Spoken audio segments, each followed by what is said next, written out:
Continuing production of The Open Mind has been made possible by grants from the Rosalind P. Walter Foundation, the Bluestein Family Foundation, the Joan Gans Cuny and Peter G. Peterson Fund, Carnegie Corporation of New York, the Malkin Fund, the May and Samuel Rudin Family Foundation, the Joanne and Kenneth Wellner Foundation, the Alfred P. Sloan Foundation, and from the corporate community, Mutual of America.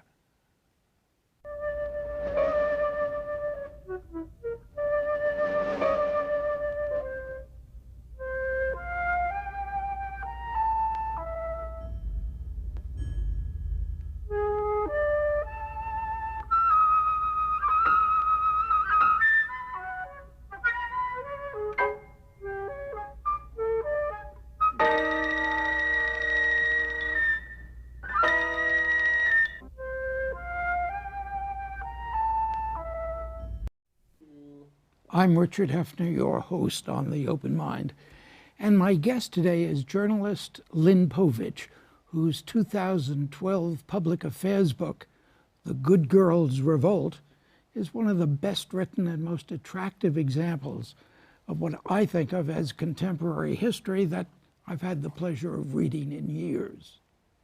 Now, its subtitle tells its story of 40 years ago plus, quite simply and directly. How the women of Newsweek sued their bosses and changed the workplace. And when Gloria Steinem says The Good Girl's Revolt is as compelling as any novel, she's right on. So that aside from the fact that she is such a darn good writer, I would ask my guest just what she thinks makes her story such an irresistible one for us today. Why, Lynn? You're a great writer, and it's a great book. Thank you, Dick. But why is the story grip her so? Well, you know, I think it's two things. One, it's a great story. I mean, it is this story of this transitional generation of women who come of age in the 60s and have to challenge everything they've been taught that what a woman should be and what her role should be in society. And it's also this lawsuit which unfolds in an amazing way, as you know. And I think the characters, which always make a good story, are compelling as well. The Wallendas? Well, you have the Wallendas, which are our name for the editors, the top editors at Newsweek. You have these young women. Most of us were between the ages of 24 and 32. And then you have our lawyer, Eleanor Holmes Norton, who's now the representative from the District of Columbia. 7 months pregnant, 5 foot 7 feet with an afro out to here. And you have Katharine Graham, the owner of the Washington Post, which owned Newsweek at the time. And put together, do you think they accomplished what you wanted to accomplish? As you know from the book, it took a while. We didn't hit it out of the park the first time around. But I think in the end, we won almost everything we had asked for. Osborne Elliott, the editor-in-chief of Newsweek, said that our lawsuit made Newsweek a better magazine and a better place to work. And I think being the first in the media to file a gender discrimination suit in 1970, it opened the door for women all over the media and in the media to begin to do the same thing. And so after we sued at Newsweek, the women at Time Inc. sued Time, Fortune, Sports Illustrated, the women at the Reader's Digest, at NBC, at the New York Times, which used our lawyer, our second lawyer, to represent them. And so suddenly, not only were women opening the doors within their own shops, more or less, but the fact that women were getting promoted into writing and even editing meant that the kinds of stories, the kinds of voices, the kinds of people quoted changed the media. And my feeling is that the media, if the media is a reflection of our society, then suddenly it was a much more equal, accurate view of what our society looked like. But that's what I want really to ask you about. How did it change? The impact wasn't just on these women at Newsweek.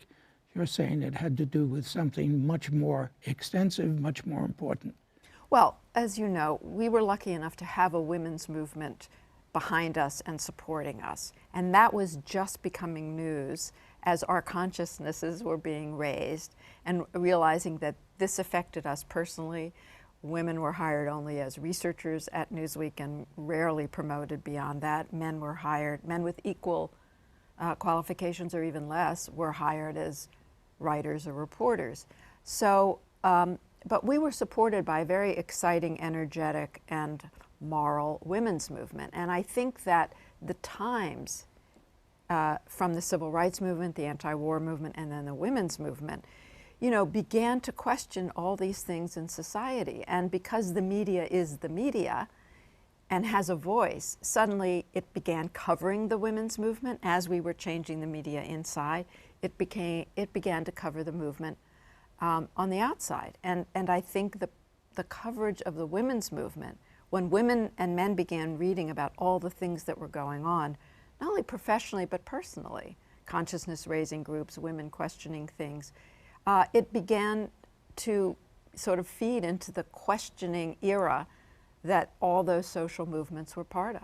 It was extraordinarily ironic that Newsweek was covering the women's movement just as you people were getting together in the woman's room, in the ladies' room, surreptitiously banding together to do your thing.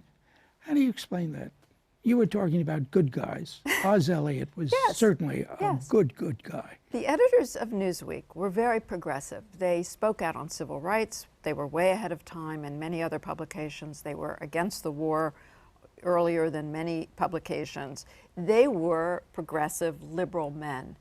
And yet, under their noses, as Osborne Elliott later said to me, there was a whole cast of women who were basically being oppressed. They weren't being promoted. They were being treated paternally, is a nice way to say that. And many of their careers basically faltered because they couldn't get ahead. And so the day that Newsweek decided to publish a cover story on the women's movement because it was so important, and yet they had no women to write it. And so for the first time in its 30-year history, it went outside the magazine and hired a very good writer at the New York Post, Helen Dudar, to come and freelance the piece. And of course, being good journalists, the women inside who had been organizing realized this is a fabulous news peg. So the day that Newsweek appeared on the stands on March 16th, 1970, with a cover story that said "Women in Revolt," 46 of us announced we were suing for sex discrimination. And as you well know, it was an irresistible story. I mean, here were these young, attractive women suing Newsweek on the day it's, covering a women's movement. And so it was picked up not only around the country, but around the world. And my favorite headline is from the Daily News, of course, which said, "News hens sue Newsweek." This was 1970. And the first sentence was, 46 Newsweek women, most of them young and most of them pretty, sued Newsweek magazine today. The most of them pretty had to get in there, didn't it? Yes, it was like, they weren't those ugly feminists or those, combat-wearing boot feminists. Do you think you had to go to the law? You know, a lot of the women on staff when we were organizing said, let's just go to the editors and just tell them, our problems and tell them that this is illegal, which it was by the 1964 Civil Rights Act, and they'll change. And the real reason we didn't do that was that about 6 months earlier, a group of top writers who were very unhappy with various things at Newsweek. Their stories were being too edited. They wanted more voice in their stories. They wanted more freedom. Decided to organize. And when the editors found out about it, they took each of the writers one by one out to lunch, listened to them, said, "You're absolutely right, of course we will change," and nothing happened. And we thought, they're not going to do that for the top writers of the magazine who get it out every week. They're certainly not going to change for the lowest level employees, because they'll just, as one editor said after we sued, "Let's just fire them all. We'll just get other researchers." So we felt we didn't have the leverage And we felt that once we knew it was illegal and against the law, that we had every right, as any civil rights case did, to take it to court. Did it work that way with the others too, that it was the legal action that led to the changes? Yes. I always say I'm an affirmative action baby, and I believe that if that law, the civil rights law of, banning discrimination based on many, religion, gender, race, if that had not been the law, I don't think these companies would have changed and changed as quickly as they had to. And suddenly they had to open up and recruit, promote, hire people they never had before. Just as, and you know this well, the FCC decision of having to have diversity in order to get their licenses renewed. If they didn't have to have diversity, they wouldn't have hired African Americans and women to become anchors on local news and things like that. We've moved forward in one area, not in another. Do you think we've continued the move forward in the press, print journalism? Well, if you mean the status of women in the media. I mean the status of women in the media. You can look now at the media, and I'm talking about mainstream media at the moment, and there are women everywhere now that didn't used to. We have women covering wars in Syria, in Iraq, if you turn on the television or NPR. We have women covering the president and not just the first lady. We have women in the business sections, in the foreign and national sections where they used to be in the women's pages. We have women in middle to senior management. And the glass ceiling is still at the very top. There are very few women at the top of news organizations. The New York Times, for the first time, has a woman editor, Jill Abramson, who was promoted to that position last year, so that's 2012. And did have a woman publisher for a long time. The Washington Post has a woman publisher who's related to the Graham family. But there's not a woman head of a network news or cable news station. And every moment is a picture in time. It ebbs and flows. There was a period, you'll remember, where there were women editors of the Chicago Tribune, the Oregonian, the Des Moines Register, the Philadelphia Inquirer, major newspapers. There aren't now. Making what difference? Well, I think when you have a woman, and I hate to generalize because you have to have the right woman and you can certainly have the right men. And there are many men who have promoted women, who have diversified the kinds of voices and stories in their newspapers. So it's not just that all men are bad and all women are good. You have to have the right kind of people. But certainly women are more attuned to the kinds of stories, voices, mix of stories on the front page. I think that a lot of these newspapers, when you look at them, have changed the mix of stories. And certainly that was true at Newsweek. Once I became a senior editor, we started covering women and work issues. We started covering the women's movement. We had always covered fashion, but it was just a little bit different to have a woman in the meeting. So you do feel that there is a sensibility that enters journalism when you do have more than women as researchers? Definitely, and I think that's true for all minorities, basically. I think everybody brings a different and therefore stronger and more accurate reflection of the society we live in. And let's carry it further to the American corporate world. Outside of journalism, what do we find there? Well, I think it's of the corporate suite, so those are the senior officers, I think it's about somewhere between 14 and 16%. And according to Sheryl Sandberg, the chief operating officer of Facebook, it's been that way for the last 10 years. So what does that tell us? That there's something that happens above that level where even women who are in the pipeline and have been and have the experience aren't getting up there. What do you think it is? I think it's probably, many things. I think that many corporate cultures, I believe the corporate culture comes from the top. And I think men who respect women and like to work with women promote women.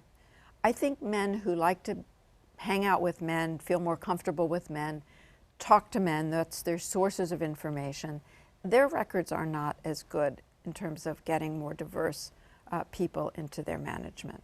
And I think so a lot of companies are still old boys club or macho cultures, and this is certainly true in the tech world we see as well as just regular corporate America. Doesn't that surprise you in the tech world? No, because the tech world, much of the tech world has come out of engineering and computer science, where there are very few women. And there's a big push now to get women into what they call STEM careers, science, technology, engineering, and math, simply because those are growing careers, they're very well paid careers, and women have not been encouraged to do that. Do you think that you could see in business, in the corporate world, the kind of reflection of the entrance of women in journalism in better and higher paying and more responsible positions? I think a lot of this has to do with the work-family issues, which I don't consider women's issues. I consider societal issues. It is very hard for a lot of women who are skilled and talented and could easily have those jobs to feel that they can be both a good boss and a good parent. And because parenting still falls primarily on women, many women many have been asked to go into those jobs, have had a hard time deciding not to do that. And now you have a generation of young men who are much more involved with raising their children than my parents' generation. And you know, I think this is an issue for the young men and women in the corporate culture today, which is that if you have children, if you are two working parents and you have two kids, it's very, very difficult. And I think that what's going to happen is that companies are going to have to figure out how to be more flexible, how to be more open in terms of providing some public and private supports for daycare, whether it's for your children or your parents, and making life a little easier for people who are very skilled, who they've trained. And what we're now finding is something called the leaky pipeline, where women who are skilled and in mid to senior management are dropping out because they can't do it all. You mean you can have it all, but you can't do it all, or you can't have it all either? Well, you know, I have to say that the women's movement never said you can have it all. It was Helen Gurley Brown. Yeah, I was going to say thank you. You know, we just said we wanted an equal shot at everything and to be equal. So no one has it all. Let's face it, men don't have it all. I mean, men may do very well at their work life, but they've sacrificed a lot of their personal life. That's not having it all. They're not stigmatized for not being at home with their children or not being involved with their children the way women are. But the fact is, they have lost, you know, 50% of their lives as well.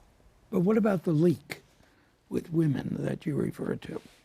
How strong is that? You know, I think, you know, Anne Marie Slaughter just wrote this piece in The Atlantic about women can't have it all, and how she, at the State Department, decided to leave because she had a teenage son and she felt she had to be home with him. Those jobs are, you know, nobody has a life if you work for the White House or the State Department. Those are 24/7 jobs, and you take those jobs knowing that. You might take them because you want the experience, it's great on your resume, but both men and women leave those jobs because they never see their families. I think the challenge will be figuring out how we can retain skilled and talented people, and yet, and the technology should work for this because you don't have to be in the office. The problem is that technology is also killing us because everything is now 24/7 and there are no boundaries. Just because you can answer email and be online, somehow they feel, the bosses feel, the clients feel you should be. And I think one of the issues we have to deal with is putting some boundaries around, you know, the fact that you're going to go home and you're going to be offline from 6 to 8 at night. And you're not going to answer emails or anything unless it's really urgent. Do you know somebody who does that? I know women who say that, they're not available at dinner time or certain times. They then get up at 5 o'clock in the morning to do their Answer them. email. But this is not a solution either. If that is not a solution either, what then is the solution for men and women in the world of technology? Well, I think that, the issue is, can you be effective at work doing it however you do it? I know, do you really have to be at the end of every phone call? Do you really have to be in every single meeting? I mean, I think there has to be some discipline here. We talk about waste and fraud in the government. Look at all the wasted time in these companies with these meetings and how much of that is really necessary. And I think if we went back to the 50s idea of time management committees, if you remember that, somebody should do some time management now with this technology, because I don't know that we're working more efficiently. It's true that there's more demand on people because the workforce has been reduced. And so with fewer people, the employees are being asked to do more. But I still think that there is an efficiency thing that's missing here. Where would Lynn Povich have gone if it hadn't been that you good girls revolted? That's a good question. I mean, I certainly love journalism, and I probably would have left, as many women, many women who came to Newsweek and knew they wanted to be journalists, like Nora Ephron, Ellen Goodman, Jane Bryant Quinn. They saw the lay of the land at Newsweek, and they left pretty quickly to have very successful careers. So I think most of us who decided we wanted to be journalists and writers would have had to leave if we weren't going to get promoted. It's funny. You said many of us who decided wanted to be journalists and writers. When you just listed all of those who left, and you do in the book, I thought to myself, but they didn't leave. I thought of all of you as journalists and writers. Where do you draw that line? I thought of all of them as continuing to be writers. Well, it's interesting. I didn't know, and many young women at Newsweek didn't know when we got out of college what we wanted to do. I got a job at Newsweek and then discovered in doing the job that I really liked it, and that's what I wanted to do. But Nora and Ellen and Jane had been writing for their college paper. I mean, they sort of knew that that's what they wanted to do. Most of the women in the book just were happy to have a really good job in a really interesting place. And then in the course of researching and going out and reporting, they realized they actually wanted to do this and wanted to have a career. But for women raised in the 40s and 50s, nobody mentioned the word career to them. I mean, a couple of women, like Nora's mother was working and told her she was certainly going to have a career, but many of us, even at women's colleges, and I went to a women's college which had a very feminist background, nobody said anything about a career. You got a job until you got married and had children. But careers were not something that they thought young women should have. Lynn, has anyone said about this wonderful book, you're talking about a handful of people. You're talking about a very, very fortunate upper middle class group. Had nothing really to do with most American women. Have you heard that? I certainly know that we were very privileged women, and white women, and highly educated women. And I think I can only say that many social movements begin with a more privileged class where there are a lot of you together, so that if you won't get picked off, you can band together as a group. If you're only 3 or 4 people in a company, you're much more threatened than if you're 46 or 60 of us. But yes, it's true that we were of a very privileged class. On the other hand, that's who was working in the media in those days. The media had begun to change from a sort of craft of a lot of working people who went into the media to a much more highly educated group, and now even more so, I think. But yes, I think that each group had to do what it has to do. So whether you're in a company, in a union, a longshoreman, whatever it is, you have to deal with your own circumstances. These were the cards we had, and we played them. And the ripple effect was because we were in the media. If we had just been in the AT&T, and in fact the women at AT&T brought a suit that was a very important suit to get women into more line jobs, into becoming line men, into getting better pay. They did it for their industry.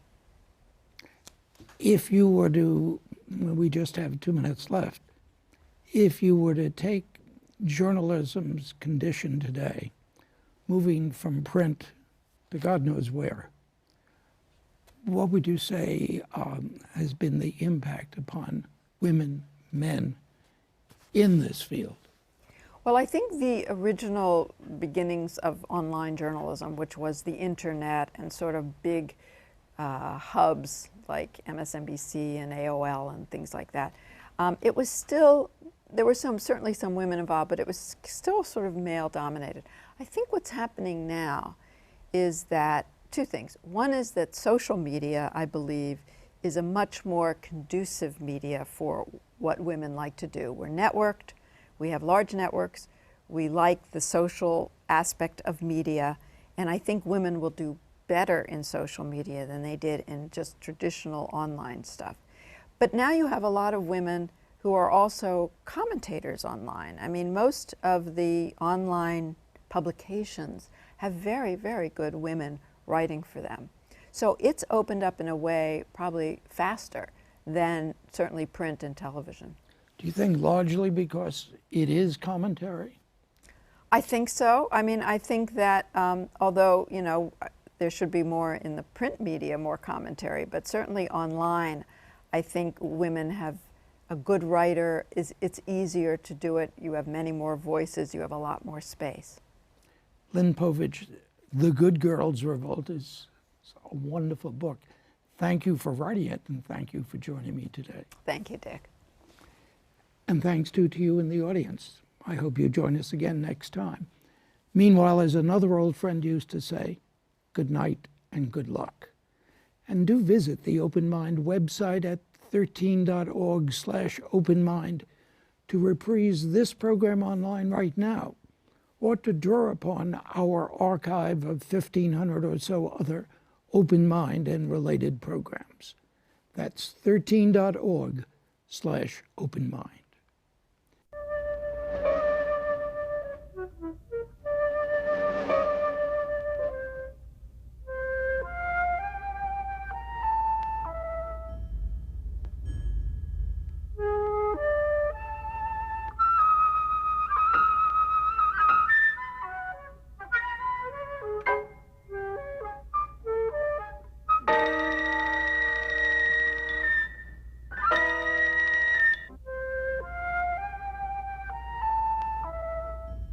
Continuing production of The Open Mind has been made possible by grants from the Rosalind P. Walter Foundation, the Bluestein Family Foundation, the Joan Gans Cuny and Peter G. Peterson Fund, Carnegie Corporation of New York, the Malkin Fund, the May and Samuel Rudin Family Foundation, the Joanne and Kenneth Wellner Foundation, the Alfred P. Sloan Foundation, and from the corporate community, Mutual of America.